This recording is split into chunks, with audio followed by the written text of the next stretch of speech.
Hello, ನಮಸ್ಕಾರ ವೀಕ್ಷಕರೇ. ನಾನಿವತ್ತು ನಿಮ್ಮ ಜೊತೆ ಮಾವಿನ ಹಣ್ಣಿನಿಂದ ಮಾಡಿದಂತಹ ರವೆ ಲಾಡು ರೆಸಿಪಿಯನ್ನು ಶೇರ್ ಮಾಡ್ಕೊಳ್ತಾ ಇದ್ದೀನಿ. ಇದು ತಿನ್ನಲಿಕ್ಕೆ ತುಂಬ ಚೆನ್ನಾಗಿರುತ್ತೆ. ಇದು ನೋಡಿ ಎಷ್ಟು ಸಾಫ್ಟಾಗಿ ಬಂದಿದೆ ಅಂತ ನಾನು ನಿಮಗೆ ತೋರಿಸ್ತಾ ಇದ್ದೀನಿ. ಇದಕ್ಕೆ ಹೆಚ್ಚಿನ ಸಾಮಗ್ರಿ ಏನೂ ಬೇಕಾಗೋದಿಲ್ಲ. ಇದನ್ನು ನೀವು ಮನೆಯಲ್ಲಿ ಸುಲಭವಾಗಿ ಮಾಡ್ಕೊಳ್ಬಹುದು. Welcome to Umarao kitchen. ನಾನಿಲ್ಲಿ ಬಿಳಿ ರವೆಯನ್ನು 1 ಕಪ್ನಷ್ಟು ತೊಗೊಂಡಿದ್ದೀನಿ. ತೂಕದಲ್ಲಿ 200 ಗ್ರಾಮ್ನಷ್ಟಿದೆ. ಹಾಗೆ ಸಕ್ಕರೆಯನ್ನು 3/4 ಕಪ್ನಷ್ಟು ತೊಗೊಂಡಿದ್ದೀನಿ. ಅದು ತೂಕದಲ್ಲಿ 170 ಗ್ರಾಮ್ನಷ್ಟು ಇದೆ. ಹಾಗೆ 1 ಮಾವಿನ ಹಣ್ಣನ್ನು ತೊಗೊಂಡಿದ್ದೀನಿ. ಈ ಮಾವಿನ ಹಣ್ಣು ಅಷ್ಟೊಂದು ಸಿಹಿಯಾಗಿ ಇರಲಿಲ್ಲ, ಅದಕ್ಕಾಗಿ ನಾನಿಲ್ಲಿ 3/4 ಕಪ್ನಷ್ಟು ಸಕ್ಕರೆಯನ್ನು ತೊಗೊಂಡಿದ್ದೀನಿ. ನೀವು ಹಾಕೋ ಮಾವಿನ ಹಣ್ಣು ತುಂಬ ಸಿಹಿ ಇತ್ತು ಅಂದರೆ, ಅಥವಾ ನೀವು ಸ್ವಲ್ಪ ಸಿಹಿಯನ್ನು ಕಡಿಮೆ ತಿನ್ನೋರೇ ಆಗಿದ್ದರೆ ಒಂದು ಸ್ವಲ್ಪ ಸಕ್ಕರೆಯನ್ನು ಕಡಿಮೆ ತಗೋಬಹುದು. ನಾನಿಲ್ಲಿ ಮಾವಿನ ಹಣ್ಣನ್ನು ಈ ರೀತಿ ಕಟ್ ಮಾಡ್ಕೊಳ್ತಾ ಇದ್ದೀನಿ. ನಾವಿದನ್ನು ಮಿಕ್ಸಿಗೆ ಹಾಕಿ ಪ್ಯೂರೆ ಮಾಡ್ಕೊಳ್ಬೇಕು. ನಾನೀಗ ಆ ಮಾವಿನ ಹಣ್ಣಿನ ತುಂಡುಗಳನ್ನು ಮಿಕ್ಸಿಗೆ ಹಾಕ್ಕೊಂಡು ಮಾವಿನ ಹಣ್ಣಿನ ಪಲ್ಪನ್ನು ರೆಡಿ ಮಾಡ್ಕೊಳ್ತಾ ಇದ್ದೀನಿ. ಇದು ನೋಡಿ, ಒಂದೇ ಒಂದು ಚೂರು ತುಣುಕು ಇಲ್ಲದೆ ರೀತಿಯಲ್ಲಿ ಮಾವಿನ ಹಣ್ಣಿನ ಪಲ್ಪನ್ನು ಮಾಡಿಕೊಂಡು ಒಂದು ಅರ್ಧ ಕಪ್ನಷ್ಟು ಮಾವಿನ ಹಣ್ಣಿನ ಪಲ್ಪನ್ನು ಒಂದು ಪಾತ್ರೆಗೆ ಹಾಕಿಟ್ಟಿದ್ದೀನಿ. ಈಗ ಒಲೆ ಮೇಲೆ ಒಂದು ಬಾಣಲೆಯನ್ನು ಇಟ್ಕೊಂಡು ದೊಡ್ಡ ಸ್ಪೂನಿಂದ 2 ಸ್ಪೂನಷ್ಟು ತುಪ್ಪ ಹಾಕ್ಕೊಂಡಿದ್ದೀನಿ. ಈಗ ಅದಕ್ಕೆ ಗೋಡಂಬಿಗಳನ್ನು ಹಾಕಿ ಹುರಿತಾ ಇದ್ದೀನಿ. ಇದನ್ನು ಮೊದಲೇ ಹುರಿದಿಟ್ಕೊಂಡ್ಬಿಟ್ರೆ ನಮಗೆ ಆಮೇಲೆ ಈಸಿ ಆಗುತ್ತೆ. ಅದರ ನಂತರ ಅದೇ ತುಪ್ಪಕ್ಕೆ ನಾನು ರವೆಯನ್ನು ಸೇರಿಸ್ತಾ ಇದ್ದೀನಿ. ಇದು 1 ಕಪ್ನಷ್ಟು ರವೆ ಇದೆ.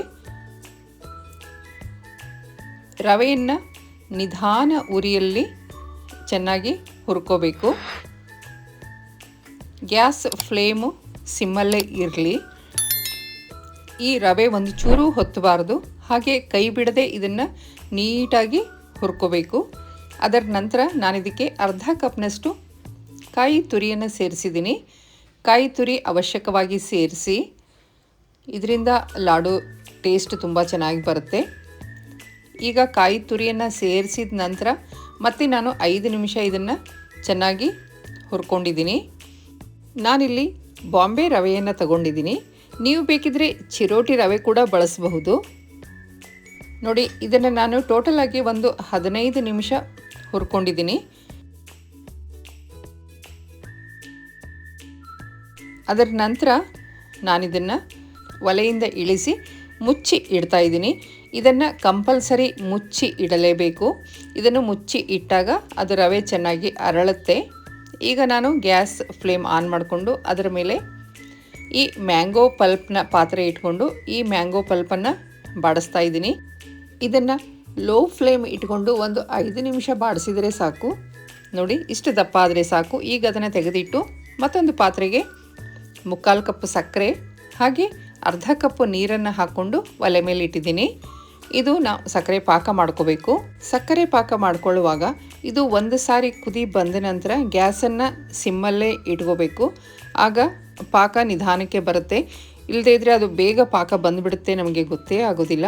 ಇಲ್ಲಿ ನೋಡಿ, ಈಗ ಒಂದೇಳೆ ಪಾಕ ಬಂದಿದೆ. ನಾನು ಗ್ಯಾಸನ್ನು ಆಫ್ ಮಾಡಿದ್ದೀನಿ. ನಾನೀಗ ಮ್ಯಾಂಗೋ ಪಲ್ಪಿರೋ ಪಾತ್ರೆಯನ್ನು ಮತ್ತೆ ಗ್ಯಾಸ್ ಮೇಲೆ ಇಟ್ಕೊಂಡು ಈಗ ಅದಕ್ಕೆ ಈ ಸಕ್ಕರೆ ಪಾಕವನ್ನು ಸೇರಿಸ್ತಾ ಇದ್ದೀನಿ. ನೀವು ಮ್ಯಾಂಗೋ ರವೆ ಲಾಡು ಮಾಡುವಂತಹ ಬಹಳಷ್ಟು ವಿಧಾನಗಳನ್ನು ಯೂಟ್ಯೂಬ್ನಲ್ಲಿ ನೋಡಿರ್ತೀರಿ. ನೀವು ಒಂದು ಸಾರಿ ಈ ಮೆಥಡ್ನಲ್ಲಿ ರವೆ ಲಾಡು ಮಾಡಿ ನೋಡಿ. ನಿಮ್ಮ ಮ್ಯಾಂಗೋ ರವೆ ಲಾಡು ತುಂಬ ಪರ್ಫೆಕ್ಟಾಗಿ ಬರುತ್ತೆ. ನಾನೀಗ ಅದು ಒಂದು ಕುದಿ ಬಂದ ತಕ್ಷಣ ಈ ಹುರಿದಿಟ್ಟುಕೊಂಡಂತಹ ರವೆಯನ್ನು ಅದಕ್ಕೆ ಸೇರಿಸ್ತಾ ಇದ್ದೀನಿ.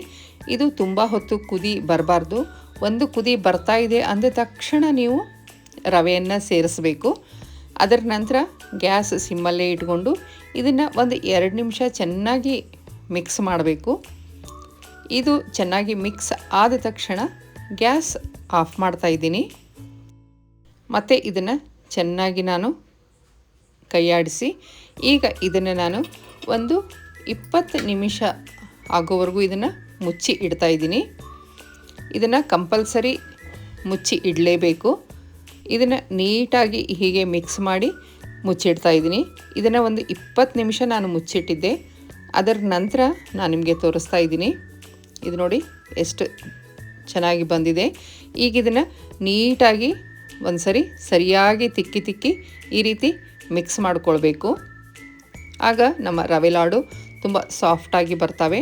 ನೋಡಿ, ನಾನು ಒಂದು 2ರಿಂದ 3 ನಿಮಿಷ ಹೀಗೆ ಚೆನ್ನಾಗಿ ಇದನ್ನು ತಿಕ್ಕಿ ಕಲಿಸಿದ್ದೀನಿ. ಅದರ ನಂತರ ನಾನು ಈ ರವೆ ಲಾಡುಗಳನ್ನು ಕಟ್ತಾ ಇದ್ದೀನಿ. ಇದು ರವೆ ಲಾಡು ಕಟ್ಟೋದಂತೂ ತುಂಬ ಸುಲಭವಾಗಿ ಕಟ್ಟಬಹುದು, ಅಷ್ಟು ಚೆನ್ನಾಗಿ ಬರುತ್ತೆ ಇದು. ನೀವು ಒಂದು ಖಂಡಿತವಾಗಲೂ ಟ್ರೈ ಮಾಡಿ. ನನ್ನ ರೆಸಿಪಿಗಳು ನಿಮಗೆ ಇಷ್ಟ ಆಗಿದ್ದೇ ಆದಲ್ಲಿ ಪ್ಲೀಸ್ ಲೈಕ್ ಮಾಡಿ, ಶೇರ್ ಮಾಡಿ, ಹಾಗೆ ಸಬ್ಸ್ಕ್ರೈಬ್ ಆಗಿ. ಈ ಮ್ಯಾಂಗೋ ರವೆ ಲಾಡುಗಳನ್ನು ನೀವು ಕಟ್ಟಿ ಆದ ನಂತರ ಒಂದು ಡಬ್ಬದಲ್ಲಿ ಹಾಕಿ ಮುಚ್ಚಿಡಿ. ಒಂದು 5-6 ಗಂಟೆ ಆದ ನಂತರ ಈ ರವೆ ಲಾಡುಗಳು ತಿನ್ನಲಿಕ್ಕೆ ಸೂಪರಾಗಿರ್ತವೆ. ನಾರ್ಮಲ್ ಆಗಿ ಮಾಡುವಂತಹ ರವೆ ಲಾಡು ಆದರೂ ಕೂಡ ಹಾಗೇ ಮಾಡಬೇಕಾಗುತ್ತೆ. ನೋಡಿ, ನಮ್ಮ ಮ್ಯಾಂಗೋ ರವೆ ಲಾಡುಗಳು ಎಷ್ಟು ಚೆನ್ನಾಗಿ ಬಂದಿದ್ದಾವೆ ಅಂತ ನಾನು ನಿಮಗೆ ತೋರಿಸ್ತಾ ಇದ್ದೀನಿ. ನೀವೊಂದು ಟ್ರೈ ಮಾಡಿ, ಹೇಗಿತ್ತು ಅಂತ ತಿಳಿಸ್ಲಿಕ್ಕೆ ಮರಿಬೇಡಿ. Thank you.